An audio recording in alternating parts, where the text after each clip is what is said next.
Колко пъти се питаме за скритите истини, които оформят живота ни.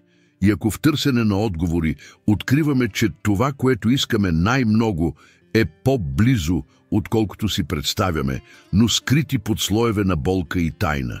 Това значително помага на канала да расте и да ви донесе повече съдържание като този. В тих град, наречен Рио Азул, Лариса, 18-годишна, се оказва в епицентъра на история, която ще я накара да се изправи срещу миналото на майка си, но и собствената си идентичност. Лариса винаги е била мечтател, неспокойна душа, която се стреми да разбере мястото си в света. Тъй като беше дете, тя имаше необяснимо отсъствие, което я придружаваше всяка стъпка. Създадена от майка му Вероника, която се превърна в крепост на любовта и жертвата, Лариса никога не е имала баща си до своя страна. Присъствието му беше просто сянка в спомените му, име, което никога не беше споменато, загадка, която се носеше над живота му.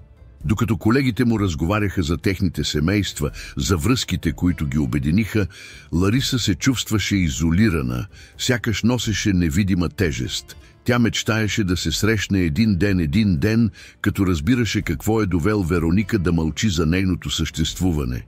Вероника, от друга страна, беше жена белязана от труден избор. На 18 години той стана майка в преминаваща връзка с Едуардо, човек, който обещаваше любов, но не поема отговорностите, които бащинството донесе. Когато научи за бременността, Едуардо изчезна, оставяйки Вероника сама в море от несигурност. Години наред тя работи усилено, за да подкрепя дъщеря си, изправена пред външен вид на състрадание и преценка. Теглото на миналото я беше запазила и тайната за самоличността на бащата на Лариса се превърна в бариера между майка и дъщеря. Въпреки че връзката им изглеждаше стабилна, имаше бездна от неокръг, която ги разделяше. Животът в Рио Азул не беше лесен. Градът, макар и ведър на пръв поглед, скри собствените си борби. Улиците бяха белязани от неравенството и социалните предизвикателства и често Лариса се чувстваше безсилна пред страданието около нея.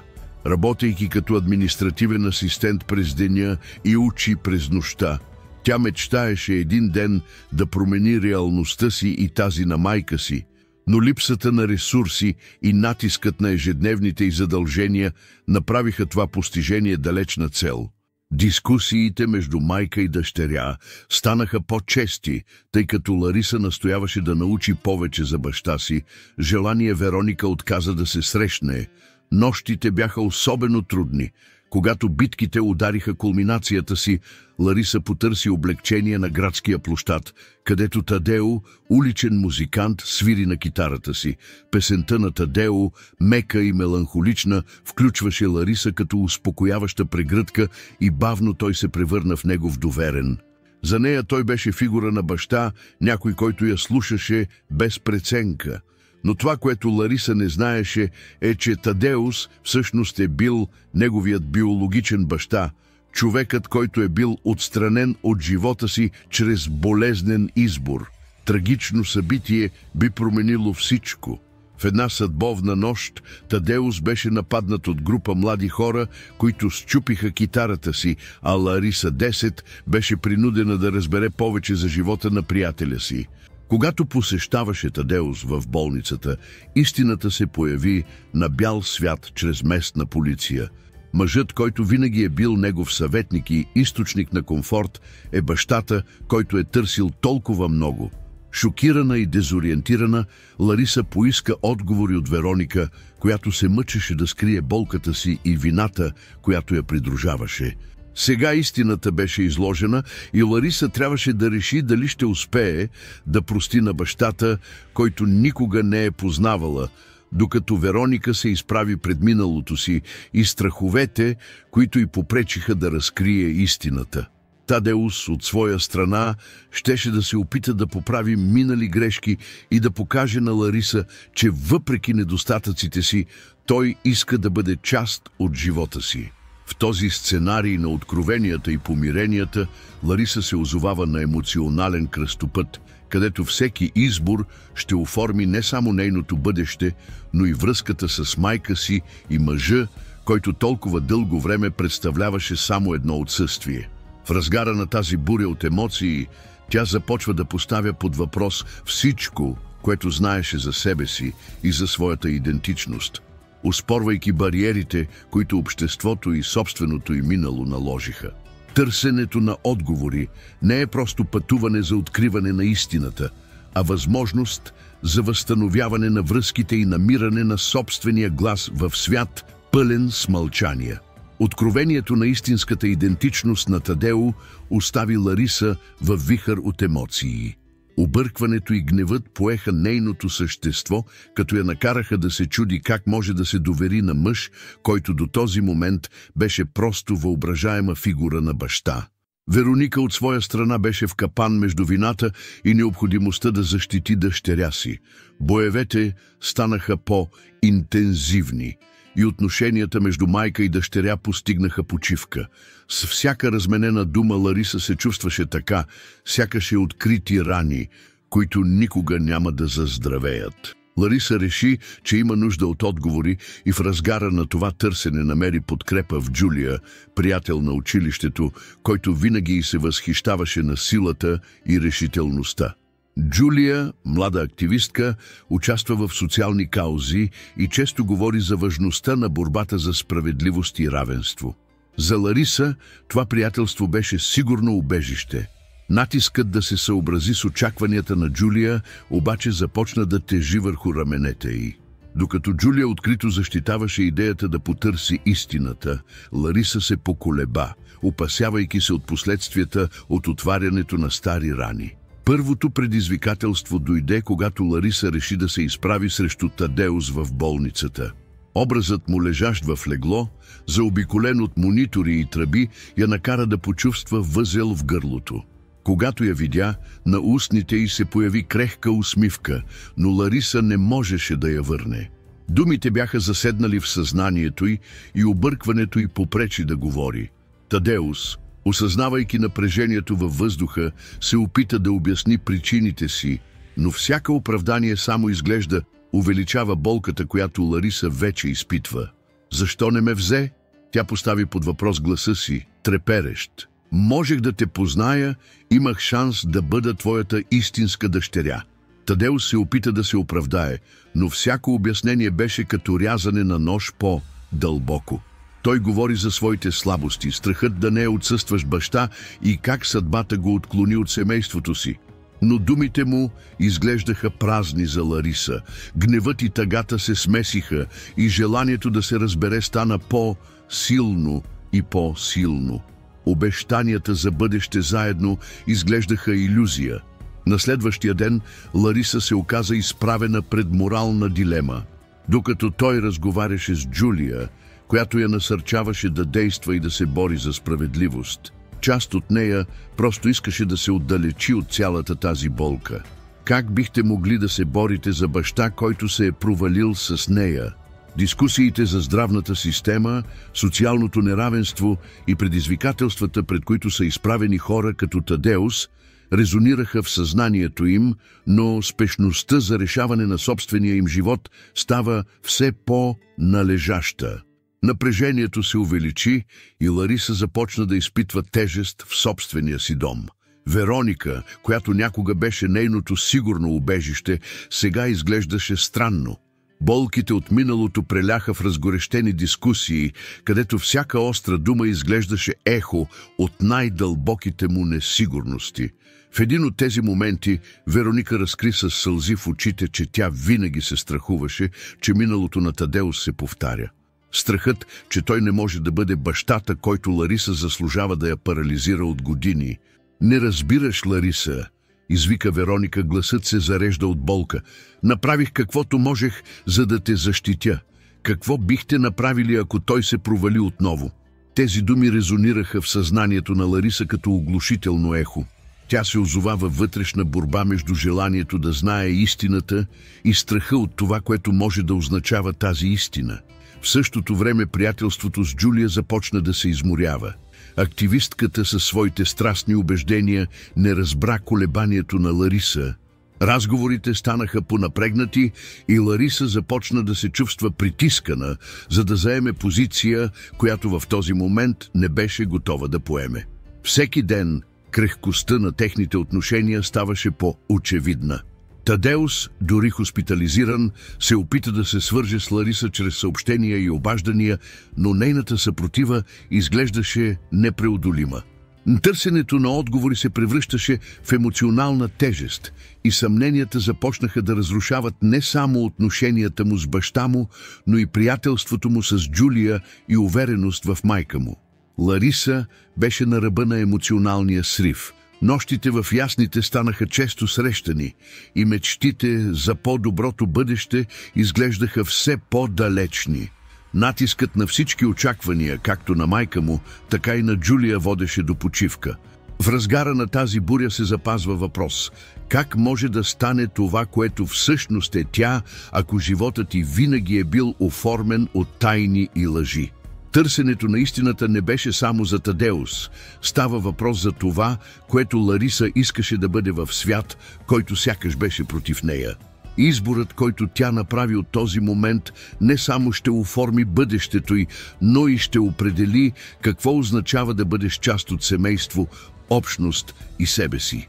Теглото на миналото, очакванията на настоящето и мечтите на бъдещето го доведоха по несигурен път, където всяка стъпка изискваше смелост и уязвимост. Лариса, бореща се с разкритието на истинската идентичност на Тадео, започна да изпитва все по-голям натиск върху живота си. Разговорите с Джулия, която някога беше утеха, сега бяха източник на напрежение. Докато Джулия настояваше, че Лариса трябва да се бори за справедливост, Лариса се чувстваше все по-изгубена, сякаш беше в капан в мъртъв лабиринт.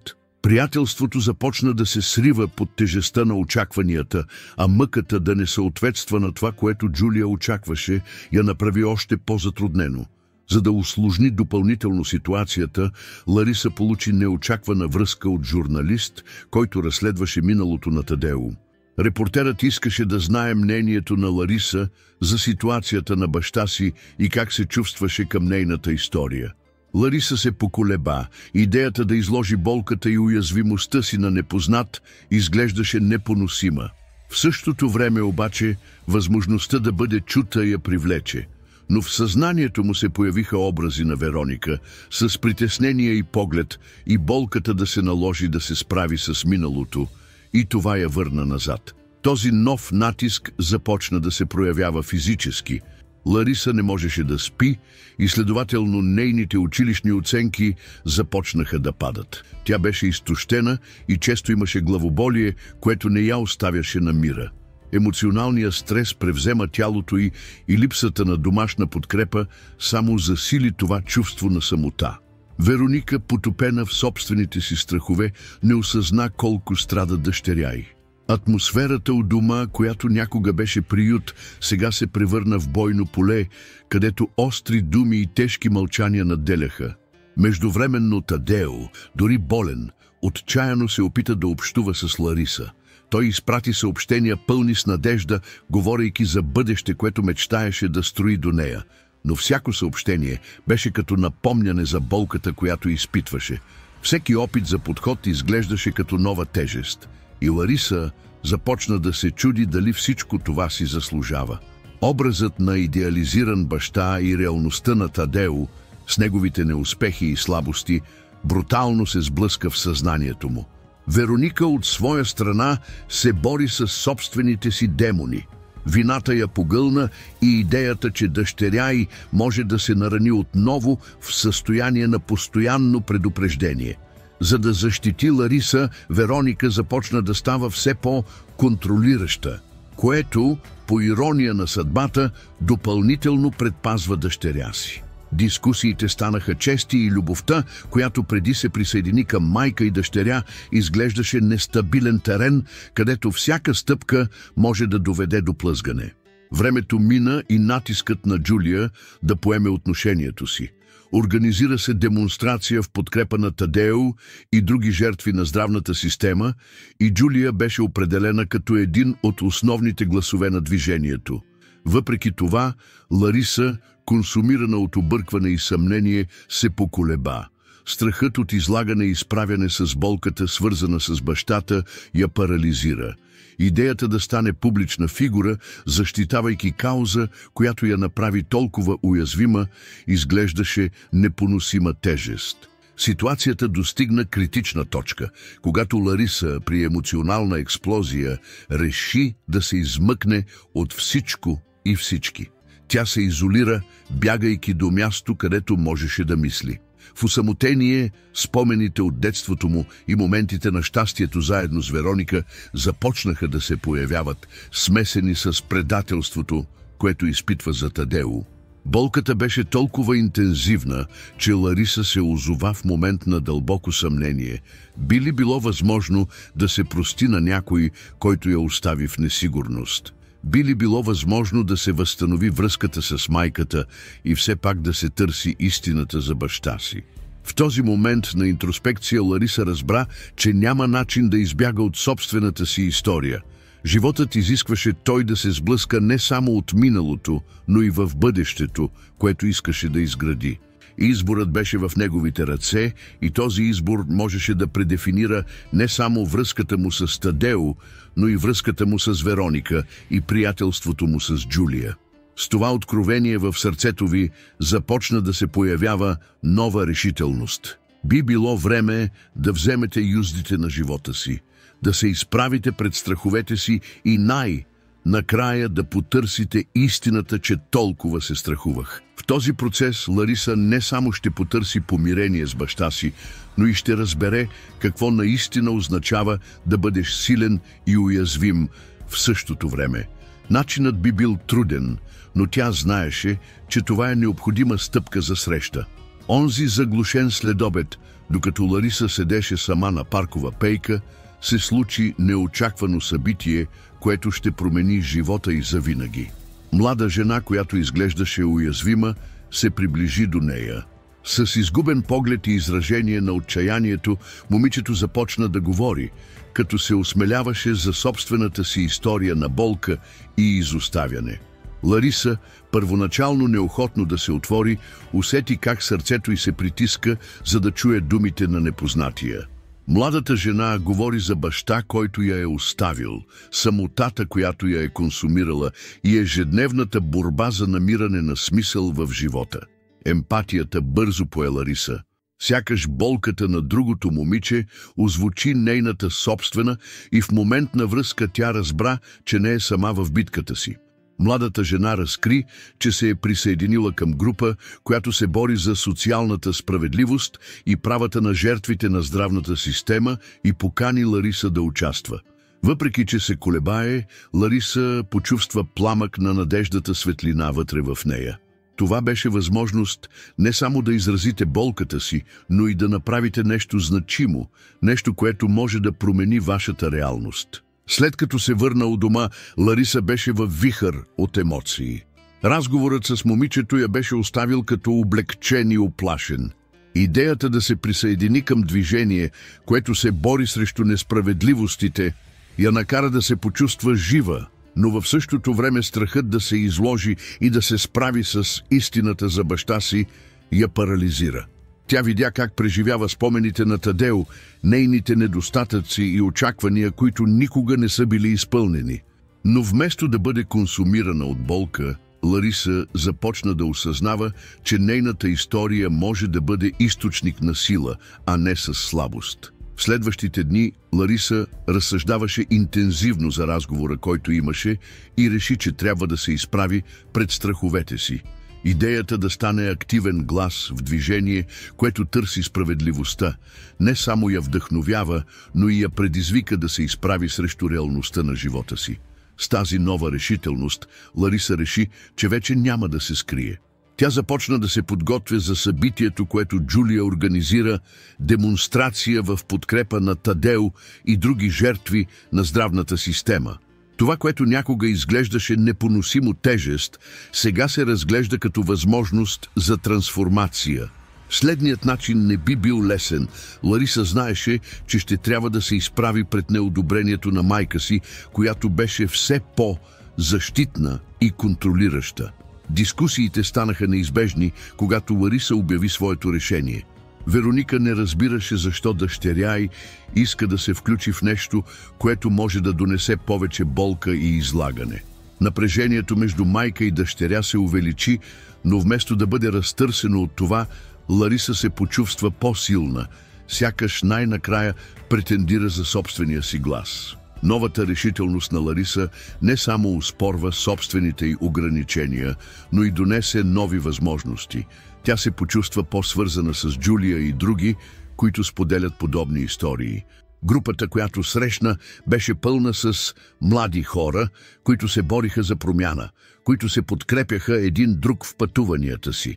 Това й помогна да осъзнае, че борбата за справедливост не е само за нея, а за всички, които са пострадали и заглушили гласовете й. По това време на обръщане Лариса не само намери цел, но и започна да разбира по-добре какво означава да бъдеш уязвим и силен в същото време. Тя осъзна, че борбата й е не само срещу миналото, но и търсене на бъдеще, в което може да бъде автентична и честна със себе си. Приемайки тази нова перспектива, Лариса се подготви за следващата стъпка в своето пътуване. Стъпка, която може да донесе не само истината за Тадеус, но и ново разбиране за това, което означава да бъдеш част от общност, която се бори за справедливостта. Със сърцето си пулсира от очакване и страх, Лариса знаеше, че ще се изправи пред най-голямото предизвикателство в живота си.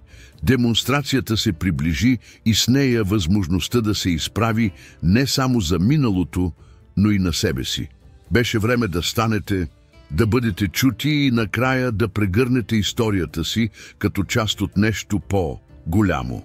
Очакването нарастваше и с нея, сигурността, че независимо от случилото се, Лариса беше готова да продължи напред. Демонстрацията беше насрочена за следващата събота и тревожността на Лариса нарастваше с всеки изминал ден. Тя се беше подготвила психически и физически за събитието, но в същото време усети тежестта на натиска върху раменете си. Дълбоко в себе си се страхуваше какво може да се случи. Не само заради самото проявление, но и за възможността да се изправи срещу собствената си история, особено фигурата на Тадео, баща му. Денят пристигна и паркът, който обикновено беше място на спокойствие, беше взет от хора, които споделяха същата страст към справедливостта. Цветни групи и писъци на надежда изпълниха въздуха, но към Лариса шумът изглеждаше отдалечен. Оглеждайки се, тя се почувства малко изместена, сякаш все още беше наресни на този двубой. Докато слушаше вдъхновяващите изказвания на Джулия и други членове на групата, гласът на майка й отекна в съзнанието й, пълен с притеснения и предупреждения. Не е нужно да го правите, Лариса, опасно е. Този вътрешен глас се смеси от страха да не бъде чут, че не можеше да изрази болката, която носеше. Но дълбоко в него имаше нещо по-силно, което се образува, решимост, която нарастваше с всяка дума за подкрепа, която чува. Когато дойде времето да се прояви, Лариса усети как сърцето изстреля. Знаеше, че трябва да се произнася, но идеята да изложи болката си на тълпата я ужасяваше. А точно в този момент между тълпата се появи позната фигура, младата жена, която беше срещнала в парка, Джулия. Окуражителният поглед на Джулия накара Лариса да си спомни всичко, което беше научила. Това не беше само болката му, а болката на мнозина, които бяха там, борейки се за справедливост и признание. С дълбока въздишка Лариса се приближи до микрофона. Мърмурът на тълпата намаля и всички очи се обърнаха към нея. Предизвикателството да се изложи пред непознати, да сподели историята на Тадео и неговата собствена борба изглеждаше монументално. Но в този момент Лариса си спомни всички разговори, които имаше, съпричастността, която изпитваше, и силата, която беше намерила в гласовете около себе си. Баща ми не беше перфектен, започна той, треперещ, а твърд глас. Той направи грешки, но това не означава, че животът му няма значение. Думите започнаха да текат и докато той говореше, Лариса усети, че тежестта на болката и започна да се разсейва. Тя говори за изоставяне, неизпълнени очаквания и как това й се отрази. Но той също говори за своята борба, как намери цел и ново семейство в тази общност. Докато емоцията пое, тълпата започна да реагира, да се движи, да аплодира. Връзката на Лариса се формира с тези непознати я засилиха и тя осъзна, че уязвимостта не е знак за слабост, а форма на съпротива. В разгара на речта си Лариса погледна в тълпата и видя известни лица. Хора, които също са пострадали, които се бориха със справедливостта. Емоционалното въздействие беше осезаемо. Тя не само представляваше своята история, но и историите на всички, които като нея, се чувстваха невидими. Напрежението беше във въздуха и за миг всичко изглеждаше в перфектна хармония. Тогава гласът се измъкна от дъното на тълпата, глас, който Лариса никога не чакаше да чуе там. Беше ти майка. Вероника беше там. Лицето й бе белязано от притеснение, но с препълнени очи от гордост. Нейното присъствие сред всички тези хора беше вододел. Лариса почувства вълна от емоция, за да види, че майка й, въпреки всички битки и разногласия, е готова да слуша и подкрепя. Тази неочаквана връзка засили решението на Лариса да продължи. Ние сме тук, за да се борим за справедливост за всички, които бяха оставени, извика тя пламенно. Демонстрацията стана момент на единство и сила. Решителността на Лариса не само я освободи от струните от миналото си, но и улесни повторно свързване с майка си, която в края на речта се приближи и я прегърна.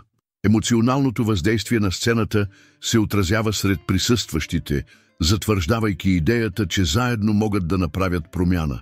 Демонстрацията завърши с вик на надежда и солидарност. И докато Лариса гледаше хората около него, той почувства, че най-накрая е намерил мястото си. Борбата за справедливост не само предефинира живота й, но и помогна да изгради връзки, които никога не са си представяли, че е възможна. От този ден тя вече няма да бъде Лариса, дъщеря на Тадео, а Лариса, глас на съпротива и смелост. След проявата животът на Лариса започна да се трансформира по начини, които тя никога не може да си представи.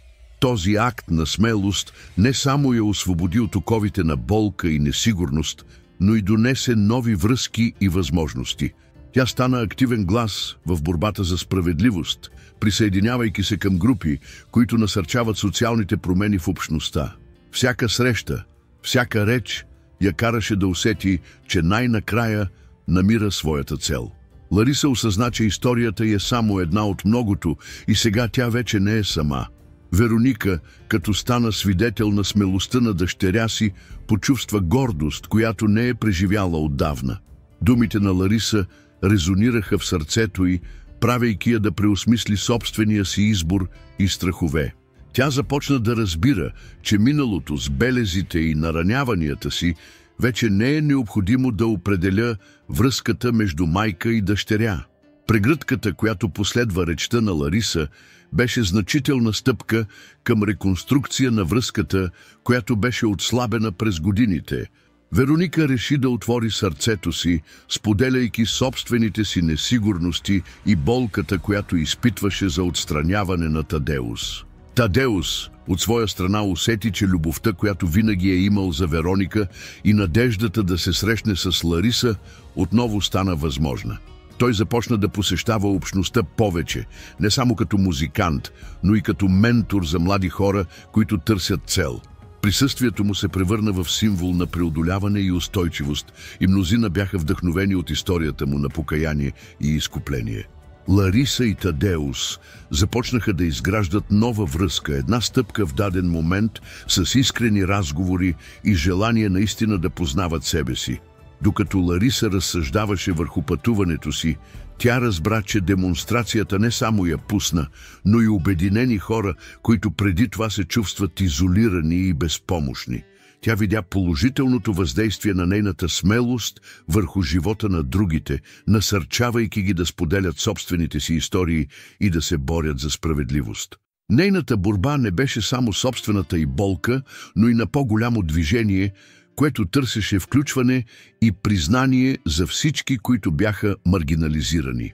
С течение на времето Лариса стана лидер в общността, като организира събития, които насърчават осведомеността за социалните проблеми и необходимостта от открит диалог. Приятелството, което той разви с Джулия, се засили и заедно те създадоха безопасно пространство за млади хора, които като Лариса веднъж навън се почувстваха изгубени и безгласни. Трансформацията на Лариса не само повлия на живота й, но и живота на мнозина около нея, създавайки цикъл на подкрепа и солидарност. Пътуването на Лариса бе белязано от дълбоко обучение. Тя призна, че прошката е труден, но необходим начин за изцеление. Докато погледна назад, той видя, че всяка стъпка, всяка сълза и всяка усмивка я оформяха в жената, в която беше станал. Тя научи, че уязвимостта е форма на сила и че борбата за справедливост може да бъде споделено пътуване. Толкова Лариса разбра, че животът й е преплетен с историите на всички около нея.